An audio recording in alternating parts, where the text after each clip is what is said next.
साथियों, आज मनोविज्ञान की चौथी वीडियो है। ठीक है, और टाइटल का जो नाम है वो है, चौथी वीडियो है, इसका नाम है विकास के सिद्धांत।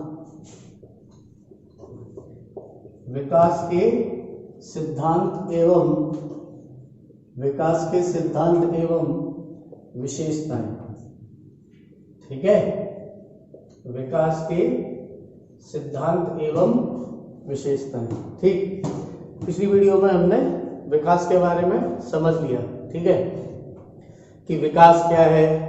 ठीक है, और विकास किसे कहते हैं, विकास की परिभाषाएं हमने समझ ली। ठीक है, अब हम जो समझेंगे वो समझेंगे विकास के सिद्धांत और विकास की विशेषताएं। ठीक है, विकास की विशेषताएं। ठीक, तो देखो जरा, तो विकास की विशेषताएं और विकास के सिद्धांत, इन दो बिंदुओं पे अपन चर्चा करेंगे आज। ठीक है, तो देखो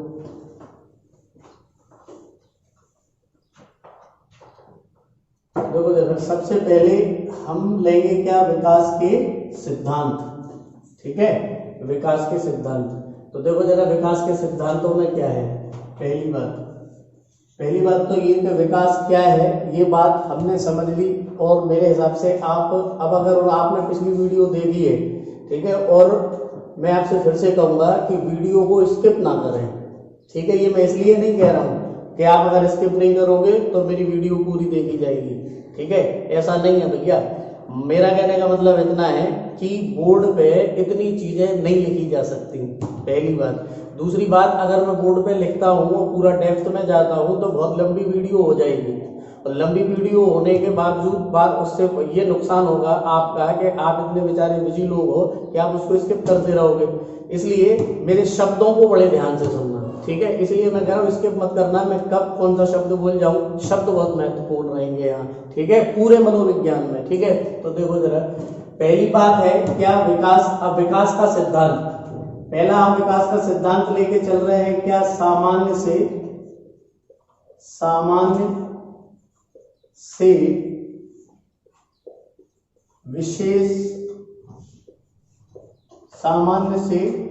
विशेष की ओर। एक सिद्धांत है ये, सामान्य से विशेष की ओर। ठीक, तो देखो जरा, सामान्य से विशेष की ओर, इसका मतलब क्या है। ठीक है, तो देखो, सारी चर्चा जो कर रहे हैं, सारा जो मूल है वो केवल और केवल एक शब्द के पीछे हो रहा है, व्यक्ति के व्यवहार के ऊपर।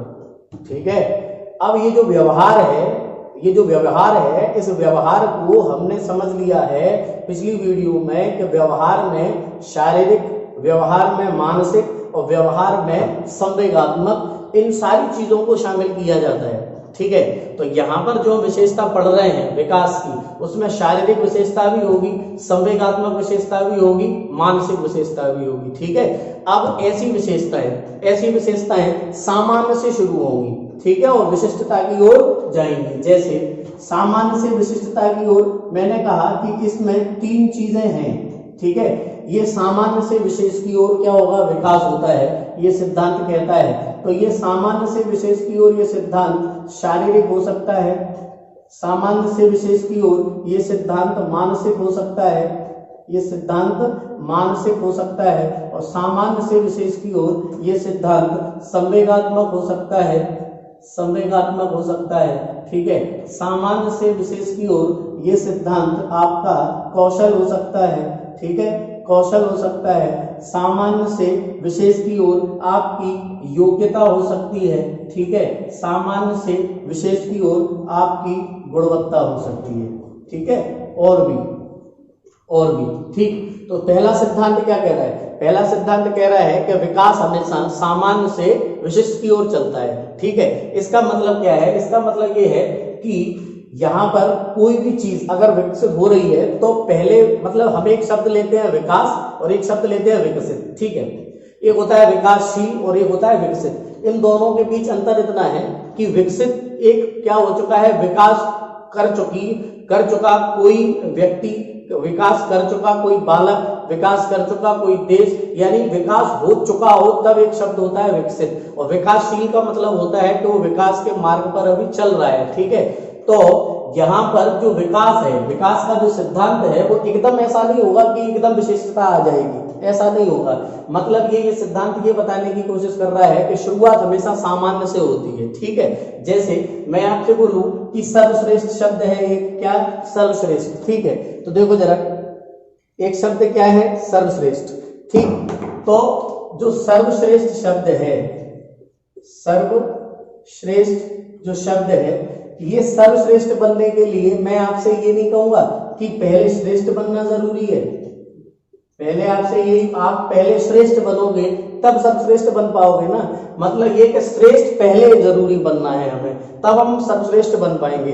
कहने का मतलब ये हुआ कि यहाँ पर श्रेष्ठ, सर्वश्रेष्ठ बनने की पहली सीढ़ी है श्रेष्ठ बनना। जब आप श्रेष्ठ बन जाओगे तभी आप सर्वश्रेष्ठ बनोगे। इसका मतलब ये सामान्य अवस्था है और ये कैसी हो गई, विशिष्ट अवस्था हो गई, एक बात। दूसरी बात देखो, अब ये तो मैंने शब्द को बता दिया।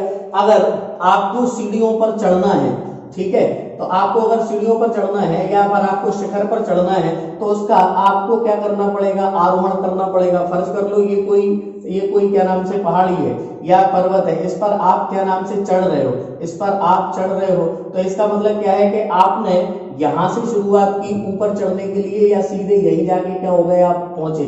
सीधा यहां तो नहीं पहुंचे क्योंकि ये इसका क्या है, सर्वश्रेष्ठ चोटी है इसकी। आपने इसको चलना, यहाँ चढ़ना, आरोहण करना कहां से शुरू किया, नीचे से आरोहण करना क्या किया, शुरू किया। तो ये सामान्य से आप किसकी ओर गए, विशिष्ट की ओर गए, ठीक है। एक बात ये भी है, आप इससे भी समझ सकते हैं। दूसरी बात आप देखो, दूसरा उदाहरण क्या हो सकता है, दूसरा उदाहरण ये हो सकता है कि जब हम मोटरसाइकिल चलाना सीख रहे हो, जब हम साइकिल चलाना सीख रहे हो, जब हम क्या नाम से लिखना कुछ सीख रहे हो, जब हम चित्र बनाना सीख रहे हो, या हम कोई भी शारीरिक या मानसिक काम कर रहे हो, तो वहां पर क्या होता है, वहां पर हम ये देखते हैं, आपको याद होगा साइकिल चलाते हैं, जब हम साइकिल चलाना शुरू करते हैं तो क्या होता है, पीछे साइकिल पकड़ने वाले को हम एक खड़ा करते हैं कि भाई साइकिल को पीछे से वो पकड़े रहे उसको, ठीक है।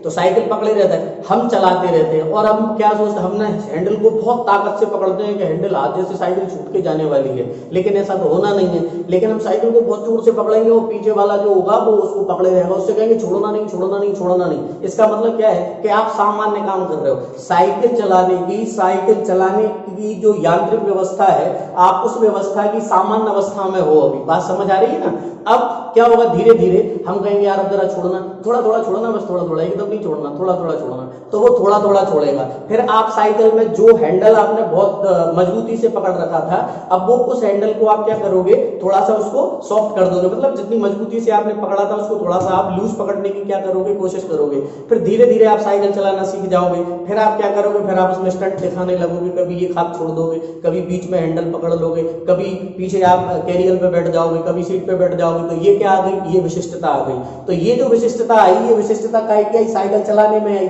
ठीक है। अब आप अगर लिख रहे हो किसी क्या नाम से कॉपी पे, तो आप अपने पीछे जाओगे तो आपको पहले पेन पकड़ना भी सिखाया जाता था, है ना। पेन कैसे पकड़ो ये बताया जाता था, ठीक है। तो आपको पेन पकड़ना सिखाया, फिर पेन पकड़ना आपने सीख लिया, फिर आपको लिखना सिखाया। तो आप जिस समय आपने, आज आप क्या हैं इसको मत देखो, इससे पहले आप क्या थे ये देखो। ये जब देखोगे तो आपको समझ आएगा कि विकास सामान्य से विशिष्ट की ओर ही चलता है, ठीक है। ठीक है। तो आपने क्या किया, पेन को पकड़ना सीखा, पहले पेन को पकड़ना सीखा। जब पेन को पकड़ना सीख लिया तभी आपने ना अच्छे से लिख पाया ना।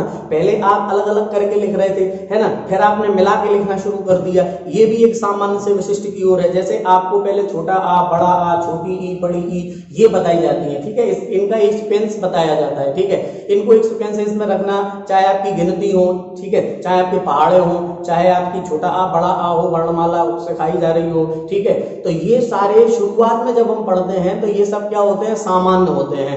ठीक है। जब हम पूरी तरीके से इसमें विशिष्टता हासिल कर लेते हैं तो फिर वहां पर हमें ये याद नहीं करना होता कि आगे बाद बड़ा आ आएगा, छोटी ई के बाद बड़ी ई आएगी। आपको ऐसा नहीं करना। आपसे किसी ने बोला पुष्पांजलि लिख दो तो आप तत्काल पुष्पांजलि लिख दोगे। ऐसा तो नहीं होता कि आप पहाड़ा खोलोगे और पहाड़ा खोल के देखोगे कि इसमें पुष्पांजलि किसके बाद पा आ रहा है, फिर ये वाला जो मूर्धन्य सा है ये मूर्धन्य सा काय के बाद आ रहा है, ठीक है। फिर आप कहोगे बड़ा पा कैसे आ रहा है, फिर ऊपर हम की बिंदी। कुल मिला के ये कि जब आपने पुष्पांजलि लिखा, जब आपने कमलेश लिखा, जब आपने अनुराग लिखा, जब आपने कोई भी शब्द लिखा तो वो शब्द लिखना एक विशिष्टता थी, ठीक है। वो शब्द लिखना क्या थी? विशिष्टता थी। सामान्य अवस्था क्या थी? उन वर्णों से परिचय, उन वर्णों से परिचय। पहले आपका उन वर्णों से परिचय कराया जा रहा था, वो सामान्य अवस्था थी। तो इसी तरीके से क्या चलता है? विकास चलता है। इसे कहा जाता है क्या? विशिष्ट से सामान्य की ओर, ठीक है। और ये जो विशिष्ट से सामान्य की ओर है ये आपका संवेग, ये शारीरिक, मानसिक, संवेगात्मक, कौशल, योग्यता, गुणवत्ता सब में शामिल हो सकता है, ठीक है। संवेगात्मक की अगर बात करें तो आपने आगे अपन पढ़ेंगे मैकगूगल के सिद्धांत। तो वहां मैकगूगल ने जो दिया,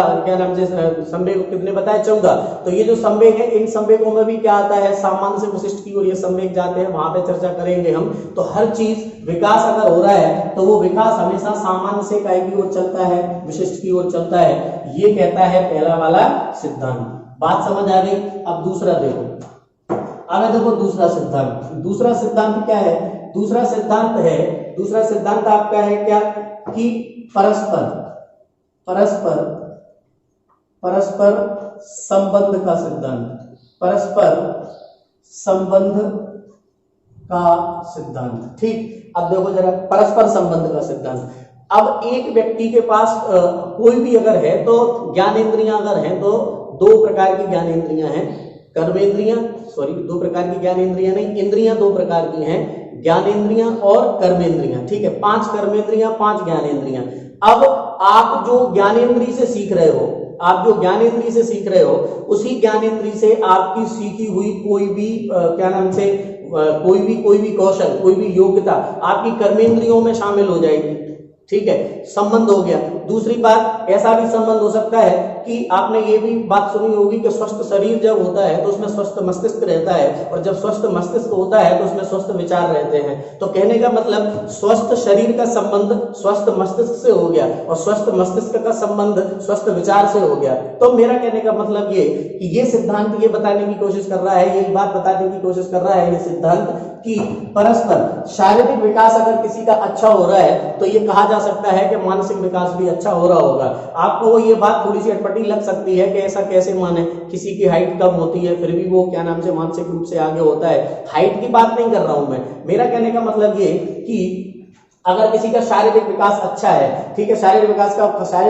अच्छा होगा? जब उसको पोषण अच्छा मिल रहा होगा, उसका वातावरण अच्छा होगा, उसकी शरीर की मशीनरी, अंदर की जो मशीनरी है वो उसका डाइजेस्टिव सिस्टम हो सकता है, वो उसका रेस्पिरेटरी सिस्टम हो सकता है, ठीक है। तो उसका रेस्पिरेशन अगर अच्छे से रेस्पिरेटरी सिस्टम अच्छा काम कर रहा है, उसका लिवर सिस्टम क्या नाम से डाइजेस्टिव सिस्टम बहुत अच्छे से काम कर रहा है, उसका ब्लड सर्कुलेटरी सिस्टम बहुत अच्छे से काम कर रहा है, तो वो क्या करेगा? उसके कार्य करने की क्षमता बढ़ जाएगी। और जब कार्य करने की क्षमता बढ़ जाएगी, को अगर मान के चलो कि उसका ब्लड सर्कुलेशन बहुत अच्छा है, ठीक है, तो उसके कार्य करने की क्षमता जो होगी वो बढ़ जाएगी, रेस्पिरेटरी सिस्टम जो है तो बढ़ जाएगी। क्यों? क्योंकि उसके पास ऑक्सीजन का क्या हो जाएगा? ऑक्सीजन उसको ज्यादा से ज्यादा मिलेगी, तो मस्तिष्क स्वस्थ रहेगा। और जब मस्तिष्क स्वस्थ रहेगा तो विचार अच्छे होंगे और वो किसी भी कार्य को करने में अपना श्रम ज्यादा दिखाएगा और उसमें क्या कर लेगा? उसको बहुत अच्छे से सीख लेगा। ये मैंने शॉर्ट में बताया है क्योंकि मैंने बताया कि अगर डेप्थ में जाऊंगा तो वीडियो काफी लंबी हो जाएगी, इसलिए मैं आपको केवल कुछ मुद्दे बता रहा हूं कि इसी वजह से इसको कहा जाता है क्या? परस्पर संबंध का सिद्धांत। इसका मतलब ये एक लाइन आप ये याद रखो कि स्वस्थ जो शरीर होगा उसमें स्वस्थ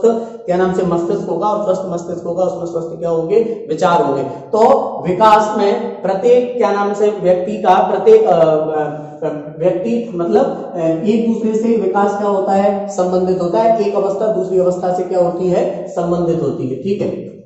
अब देखो तीसरी जो क्या नाम से सिद्धांत है, तीसरा जो सिद्धांत है विकास का, वो तीसरा सिद्धांत क्या है? तो देखो जरा तीसरा सिद्धांत क्या है? तीसरा सिद्धांत है कि समान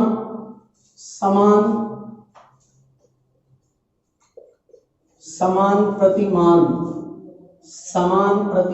का सिद्धांत। अब देखो यहां पर जो प्रतिमान है, इस प्रतिमान का मतलब है मानक, ठीक है। और इस प्रतिमान का मतलब है नमूना, ठीक है, इस प्रतिमान का मतलब है नमूना, इस प्रतिमान का मतलब है मानक, ठीक है। तो समान प्रतिमान का सिद्धांत, ठीक है। अब देखो समान प्रतिमान का मतलब क्या है। समान प्रतिमान का मतलब यह है कि जो व्यक्ति या हम कहें कि जो भी जीव जिस प्रजाति का होगा, ठीक है, जैसे मान के चलो जीवों में वृक्ष भी आते हैं, जीवों में वृक्ष भी आते हैं, जीवों में पशु भी आते हैं, ठीक है, जीवों में पक्षी भी आते हैं, जीवों में पक्षी भी आते हैं, ठीक है, और जीवों में मानव भी आता है, जीवों में मानव भी आता है, ठीक है। तो यहां पर ये वाला जो सिद्धांत है समान प्रतिमान का सिद्धांत, समान प्रतिमान का सिद्धांत ये कह रहा है कि कोई भी जीव, यहां पर मैं शब्द का प्रयोग कर रहा हूं जीव का, ठीक है, शब्द का प्रयोग कर रहा हूं जीव का, ठीक है। तो यहां पर कोई भी जीव, चाहे वृक्ष हो, चाहे पशु हो, चाहे पक्षी हो, चाहे मानव हो, ठीक है, प्रत्येक प्रजाति का अगर कोई जीव होगा वो अपनी प्रजाति के अनुसार ही क्या करेगा, विकास करेगा। मतलब ये कि जैसे मैं मानव प्रजाति का हूं, आप लोग भी होंगे, ठीक है। तो कहने का मतलब ये कि आप मानव प्रजाति के हैं, जानवर हैं वो अलग प्रजाति के हैं, तो उनके अंदर जाएंगे तो और विवरण इनका मिलेगा, लेकिन वो बायोलॉजी का टॉपिक है, ठीक है। तो क्या होगा, मेरे सींग तो निकले नहीं है, आपके भी नहीं निकले, ठीक है, आपके नाखून निकले हैं, खुर तो नहीं निकले, ठीक है, वैसे ही आपकी पूंछ नहीं है। इसका मतलब ये प्रतिमान है, ये क्या है, नमूने हैं, ये क्या है, मानक है, ठीक है। तो कहने का मतलब ये कि प्रत्येक जो जीव होगा वो प्रत्येक जीव अपनी प्रजाति के अनुसार ही क्या करता है, विकास करता है। मतलब ये कि अगर वो वृक्ष है तो वृक्ष के प्रतिमान उसमें निकल के आएंगे, शाखाएं निकल के आएंगी, ठीक है, उसमें से फिर क्या निकलेगा, फूल पत्ती, ठीक है, फल, ये सारी चीजें इसमें मिलेंगी, किसमें, वृक्षों में, ठीक है। पशुओं में जाएंगे तो पशुओं की अलग और भी प्रजातियां होगी, तो जो अगर गाय है तो गाय से रिलेटेड सारी चीजें उसके अंदर होंगी, उसके प्रतिमान गाय के होंगे। अगर वो हाथी है तो उसके प्रतिमान हाथी के होंगे। अगर इसके अंदर पक्षी के अंदर कोई बाज है, पक्षी के अंदर अगर अपनी गौरैया है, ठीक है, पक्षी के अंदर जितने भी पक्षी हैं उन सब का जो विकास होगा वो उन्हीं प्रतिमानों को, या हम कहें उन्हीं मानकों को, या उन्हीं नमूनों को, उन्हीं वही नमूने उसके निकलेंगे जो उसके हैं, ठीक है। और अगर मानव है तो मानव का अगर विकास होगा तो मानव का मानव जाति के आधार पर होगा। तो कहने का मतलब ये कि समान प्रतिमान का जो सिद्धांत है वो समान प्रतिमान का सिद्धांत ये बताता है, समान प्रतिमान का सिद्धांत क्या बताता है, समान प्रतिमान का सिद्धांत ये बताता है कि इसमें क्या होता है कि कोई भी प्रजाति विकास अपने काय के आधार पर करती है, अपनी प्रजाति के अनुसार करती है। जो प्रजाति का है वो जीव उसी प्रजाति के अनुसार क्या होगा, उसका विकास होगा। तो समान प्रतिमान का सिद्धांत ये कहता है, ठीक है। अब देखो जरा यहां पर, अब समान प्रतिमान में एक मनोवैज्ञानिक है गैसेल। तो देखो यहाँ पर गैसेल का एक कथन है, गैसेल का एक क्या है, कथन है। गैसेल क्या कहता है, ठीक है। तो देखो पहले गैसेल का कथन मैं बाद में बताऊंगा, ठीक है, पहले आप ये एक सिद्धांत और देख लो, बाद में क्यों बताऊंगा वो बता रहा हूं अभी। समान प्रतिमान का सिद्धांत है ये। यहाँ पर एक सिद्धांत और आ जाता है, व्यक्तिगत विभिन्नता का सिद्धांत। क्या आ जाता है, व्यक्तिगत विभिन्नता या व्यक्तिगत भिन्नता का सिद्धांत, व्यक्तिगत विभिन्नता या व्यक्तिगत भिन्नता का सिद्धांत। अब देखना जरा, इन दोनों में थोड़ी सी कंफ्यूजन होती है, ठीक है, लेकिन अगर आपने इसको ठीक से समझ लिया है तो इसमें नहीं होगी कंफ्यूजन, और अगर इसको समझ लोगे तो इसमें नहीं होगी। यहां पर शब्द रखा है प्रतिमान और यहां पर शब्द रखा है व्यक्तिगत भिन्नता। अब ये भिन्नता और ये समानता, अब यहां पर अंतर क्या है, यहां पर जो समानता दिखाई गई है वो प्रतिमान की दिखाई गई है, यहां पर जो समानता दिखाई गई है वो समानता काय की दिखाई गई है, समानता काय की दिखाई गई है, प्रतिमानों की। और यहां पर जो व्यक्तिगत भिन्नता का सिद्धांत है ये क्या कह रहा है, इसको समझो जरा।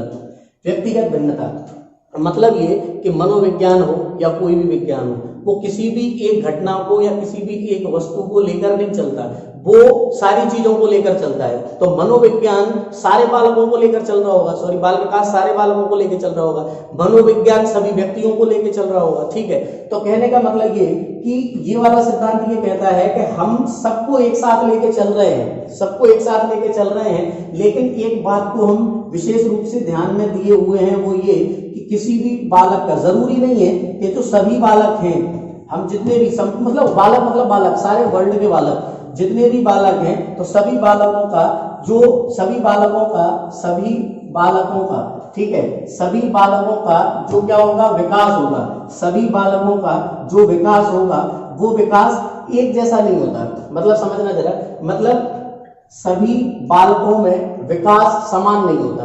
अब यहाँ पे मैंने कहा कि विकास समान होता है समान प्रतिमानों में, और यहाँ पे मैं कह रहा हूं कि विकास समान नहीं होता, तो इसका मतलब हमें दोनों के बीच थोड़ा सा क्या लग रहा है, विरोधाभासी लग रहा है। लेकिन अब मैंने कहा कि शब्दों को ध्यान दो, यहाँ पर समानता प्रतिमानों में है, और यहाँ पर जो विकास की समानता की बात कर रहा हूं मैं कि भाई ये असमान है, तो ये असमान क्यों है? ये असमान इसलिए है कि बालकों में जो विकास है वो अलग अलग होगा, ठीक है, लेकिन विकास का क्रम एक ही रहेगा।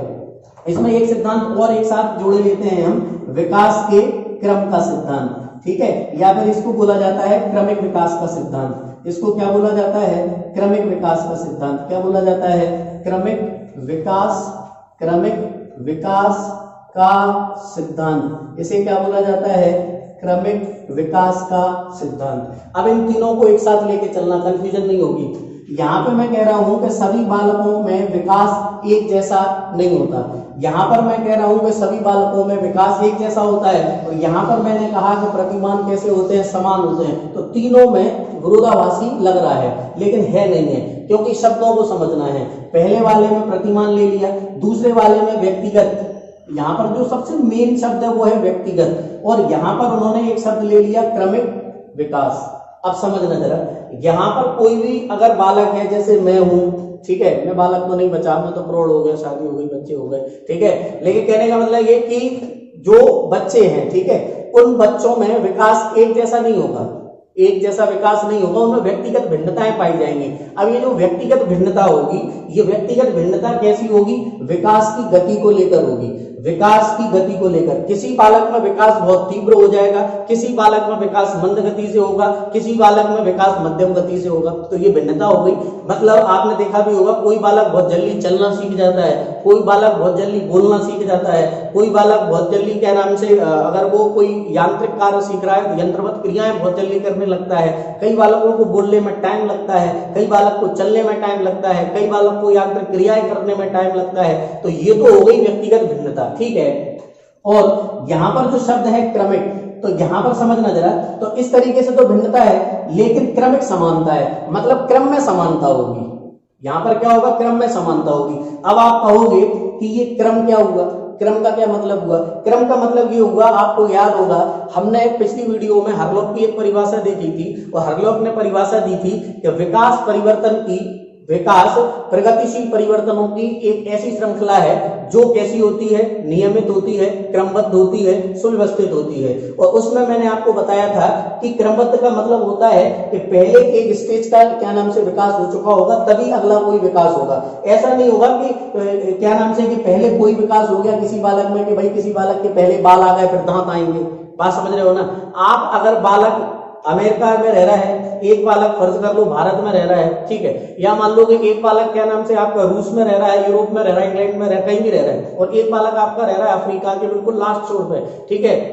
तो आप समझो जरा, अगर कोई कैप ऑफ पड़ोप पे रह रहा है, नीचे रह रहा है, कोई बच्चा बिल्कुल नीचे, बिल्कुल अफ्रीका में रह रहा है, कोई बच्चा क्या नाम से आपका ब्रिटेन में रह रहा है, ठीक है, तो ऐसा नहीं होगा कि ब्रिटेन वाले बच्चे के पहले दांत आए और अफ्रीका वाले के पहले क्या नाम से बाल आ गए, ऐसा तो नहीं होगा, ठीक है। कब दांत आना है, कब बाल आना है, कब उसकी स्किन, कब उसको आंखें खोलना है, कब उसको ये क्या नाम से चलना है, ये सारे क्रम एक जैसे होंगे।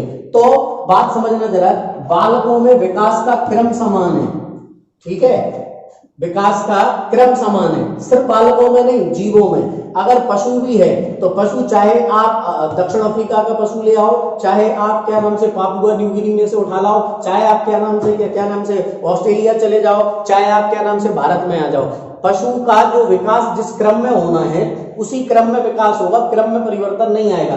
तो विकास कैसा होता है? क्रमिक होता है, क्रम समान होता है, विकास का क्रम समान होता है, लेकिन विकास की गतियां अलग अलग हो सकती हैं, विकास की दर अलग अलग हो सकती है, और वो क्या होगी?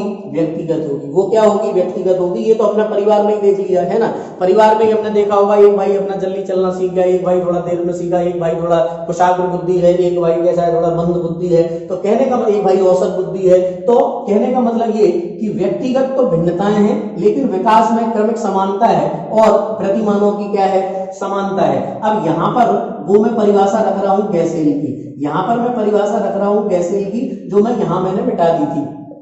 अब आपको देखो, मैंने कहा ना कि मैं पहले परिभाषाएं नहीं रखता, परिभाषा बाद में। अब देखो जरा, यहाँ पर जो गैसेल कहना चाह रहा है वो गैसेल ये कह रहा है, गैसेल ये कह रहा है कि कोई भी क्या नाम से जितने कोई भी बालक है, ठीक है, चाहे वो बालक अमेरिका में रह रहा हो, चाहे वो बालक कहीं और रह रहा हो, उसका जो विकास होगा वो विकास हमेशा कैसा होगा, समान क्रम में होगा। विकास हमेशा क्या होगा, समान क्रम में होगा। और इसी का समर्थन करते हुए, इसी का समर्थन करते हुए कौन कह रहा है, इसी का समर्थन करते हुए हरलॉक का कहना है कि चाहे पशु हो चाहे जीव जंतु हो, उनका विकास एक समान प्रतिमान के रूप में क्या होता है, उनका विकास होता है। तो गैसेल ने और क्या नाम से आपके हरलॉक ने ये बात समझाने की कोशिश की है कि बालक कहीं भी हो, ठीक है, उसका विकास क्या होगा, क्रम से होगा, समान प्रतिमानों के रूप में क्या नाम से विकास होता है और एक क्रमिक क्या होगा, विकास होगा। और यहाँ पर अगर भिन्नता में, व्यक्तिगत भिन्नता में अगर हम देखें तो यहाँ पर एक क्या नाम से मनोवैज्ञानिक है कौन, स्किनर। तो स्किनर यहाँ पे ये कह रहा है, स्किनर यहाँ पे ये कह रहा है कि विकास के स्वरूपों में भिन्नताएं देखी जाती हैं। तो स्किनर ने ये बात ही समझाई है जो अपन यहाँ पर समझ रहे हैं कि विकास के स्वरूपों में, क्या में, विकास के स्वरूपों में क्या देखी जाती हैं, भिन्नताएं देखी जाती हैं। तो भिन्नताएं विकास के स्वरूपों में देखी जाती हैं। स्किनर का ये कथन इस बात को चौथे नंबर पे जो हमने लिखा, व्यक्तिगत भिन्नता का सिद्धांत, इसका समर्थन कर रहा है। और गैसेल का, हरलॉक का प्रतिमान को और किसको, क्रमिक विकास को क्या कर रहा है, समर्थन दे रहा है। ठीक है, तो ये आपके क्या हो गए, पहला, दूसरा, तीसरा, चौथा, और ये जो है ये कौन सा है, पांचवा। ठीक है, ये पांचवा सिद्धांत है। अब अगला सिद्धांत देखो, विकास का अगला सिद्धांत क्या है, 5 सिद्धांत हो गए हैं, बहुत सिद्धांत हैं, लेकिन जो महत्वपूर्ण सिद्धांत हैं जो आपको समझने में मददगार हैं और आगे मनोविज्ञान में सहायक होंगे, उन सिद्धांतों को अपन लेके चल रहे हैं। छठवां देखो छठवां सिद्धांत कहता है कि वंशानुक्रम एवं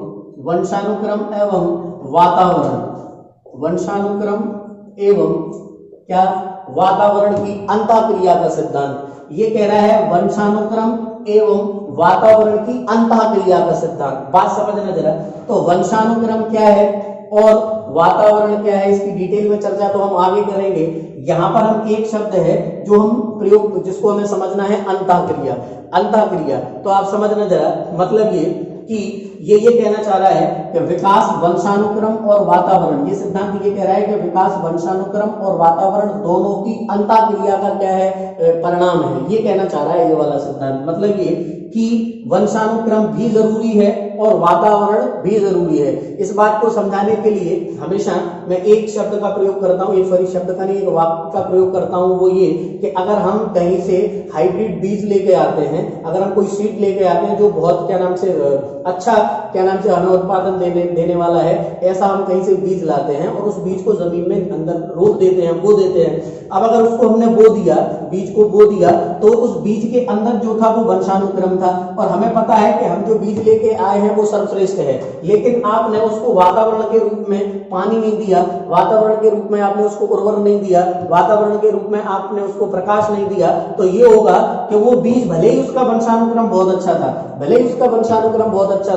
लेकिन वातावरण अच्छा ना मिलने के कारण वो पनप ना सका, तो फिर हम कहेंगे कि वंशानुक्रम का कोई महत्व नहीं है। ठीक है, अब अगर वातावरण आ जाए, अब आपने कोई बिल्कुल 3rd क्लास का रद्दी क्वालिटी का आप ले आए कोई बीज और आपने उसको वातावरण बहुत अच्छा दिया और आपने उससे उम्मीद की कि भाई इसमें मूंगफली के दाने जो पड़ते थे काफी मोटे दाने होते हैं और 3 दाने पड़ते हैं ये वो, और वातावरण आपने उसको बहुत बेहतरीन दिया, लेकिन 3rd क्लास का बीज था। तो आपकी आवश्यकता के अनुकूल, आपकी आशा के अनुकूल वो चीज आपको उसमें से नहीं मिली, तो आप कहोगे तो वातावरण का कोई महत्व नहीं है। लेकिन महत्व दोनों का है, महत्व इसका भी है और महत्व इसका भी है। इसका मतलब विकास इन दोनों की क्या है, अंतःक्रिया का परिणाम है। तो ये वाला सिद्धांत ये कहता है, वंशानुक्रम और वातावरण की अंतःक्रिया का सिद्धांत, कि इन दोनों के क्या है, अंतःक्रिया होती है, तब जाके क्या होता है, बेहतरीन विकास होता है। इसके बारे में हमें यहाँ पर एक कथन आप देखना जरा, यहाँ पर स्किनर का फिर से एक कथन है। अब आप देखो परिभाषाएं आपको समझ में आने लगेंगी। मैं कह रहा हूं मेरे शब्दों पे जाओ, ठीक है, ज्यादातर आप मुझे सुनने की कोशिश करो, ठीक है, सुनने की कोशिश करो। देखो स्किनर क्या कह रहा है अब यहाँ पे, स्किनर ने ये बोला कि जो वंशानुक्रम है, स्किनर का जरा थॉट सुनना, स्किनर क्या कह रहा है, स्किनर कह रहा है कि जो वंशानुक्रम है, ये वंशानुक्रम जो वंशानुक्रम है ये मतलब स्किनर ये कहने की कोशिश कर रहा है कि ये सिद्ध किया जा चुका है। इसका थॉट क्या है, ये सिद्ध किया जा चुका है कि वंशानुक्रम किसी भी बालक का कितना विकास हो सकता है, इस सीमा को, इस बाउंड्री को क्या करता है, निर्धारित करता है। और वातावरण, और यह भी सिद्ध किया जा चुका है कि वातावरण कितना विकास हो सकता है ये तय करता है। बात आ रही है समझ में? मतलब वंशानुक्रम ये तय कर रहा है कि किसी भी क्या नाम से बालक की या किसी भी जीव की विकास की बाउंड्री क्या है। और वातावरण, स्किनर क्या कहना है कि वातावरण ये बताता है कि कोई कहां तक विकास क्या नाम से कर सकता है। ये कह रहा है कौन, स्किनर। ये कौन कह रहा है, स्किनर। बात सही कह रहा है ना, गलत क्या कह रहा है, सही कह रहा है, ठीक है। क्यों? क्योंकि इन दोनों के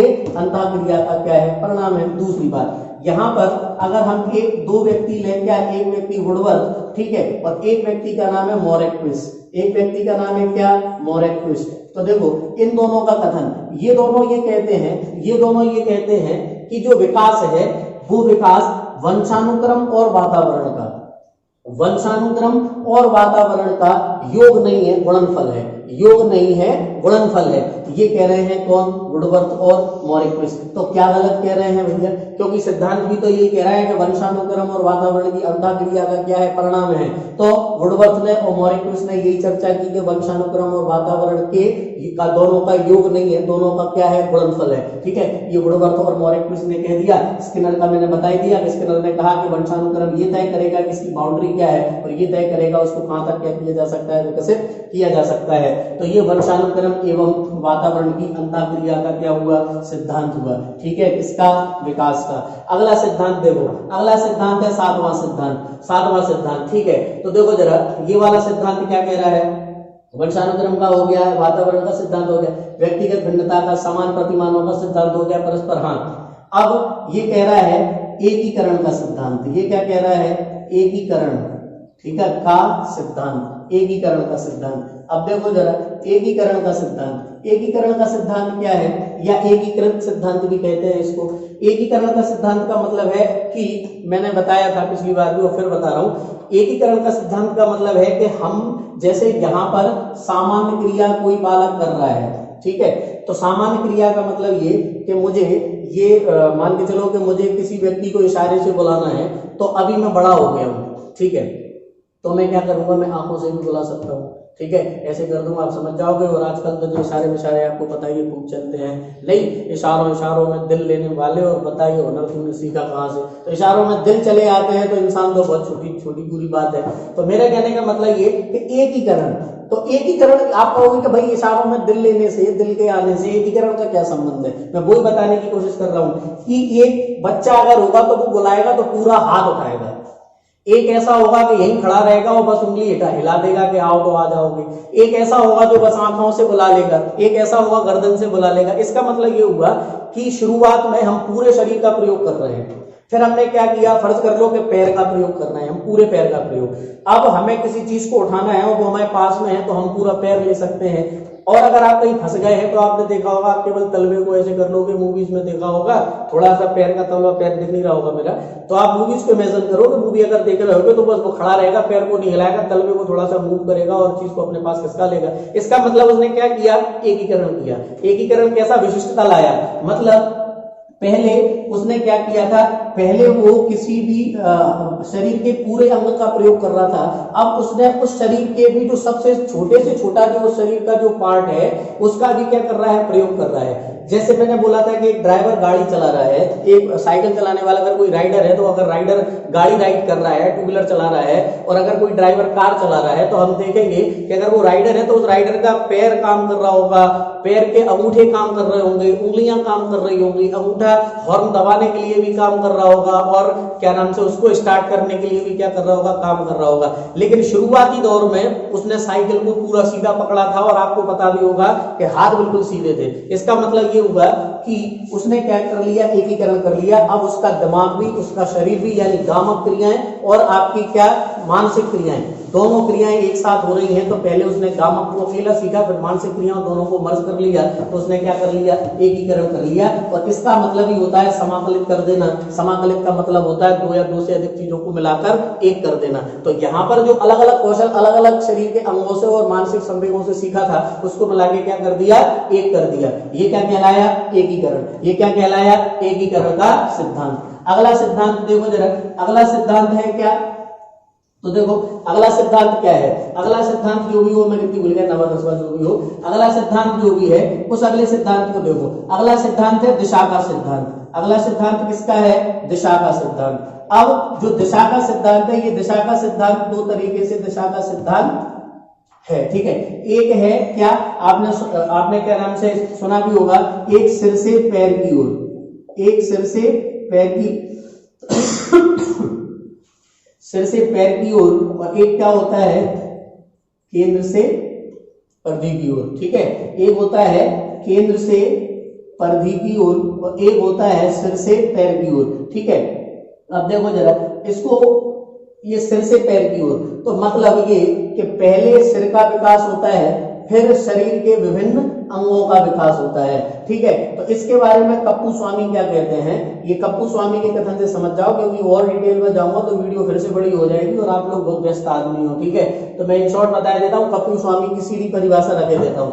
कप्पू स्वामी का कहना है कि शुरुआत में जब पहला सप्ताह होता है तो बालक क्या करता है, अपने सिर को उठाना सीख लेता है, ठीक है। जैसे ही वो बालक 3 माह का होता है तो जो आंखें हैं, इन आंखों पर क्या पा लेता है, नियंत्रण पा लेता है। फिर वो कहता है कि जो 6 माह का बालक हो जाता है तो वो क्या कर लेता है, हाथों पर क्या पा लेता है, नियंत्रण पा लेता है। जब वो 9 माह का होता है तो वो घसीट कर चलने लगता है और किसी सहारे से क्या होने लगता है, बैठने लगता है। और जब वो क्या नाम से 12 माह का या 1 साल का हो जाता है तो वो चलने लगता है, बोलने लगता है। इसका मतलब पहले उसने सिर की बात की, फिर उसने काय की बात की, हाथों की बात की, फिर उसने काय की बात की, घसीटने की यानी पैरों की बात की, और लास्ट में जाकर उसने कहा कि वो खड़ा हो जाता है। इसका मतलब सिर से काय की ओर चल रहा है, पैर की ओर, और ये है केंद्र से परिधि की ओर। मतलब केंद्र से क्या होता है, विकास होता है परिधि की ओर। तो एक ये वाला सिद्धांत है, ये कहता है क्या, विकास की दिशा का सिद्धांत, ठीक है। अब एक और सिद्धांत है, एक और सिद्धांत को देख लो,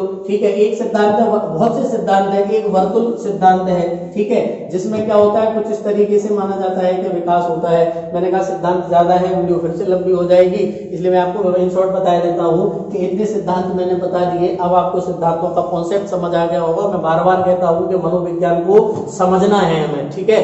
आप अपना एफर्ट लगाओगे, अच्छे से समझ आएगा। बाकी जो आपको जो ट्रैक चाहिए समझने का, वो ट्रैक मैं आपको दे रहा हूं, उस बात से आप समझें। आप एक प्रश्न आपके दिमाग में जरूर उठ सकता है, वो प्रश्न ये उठ सकता है, और नहीं उठ रहा तो प्रश्न उठना चाहिए। मैं कहता हूं जब तक आपके दिमाग में प्रश्न नहीं उठेंगे, जब तक आपका मानसिक विकास नहीं होगा।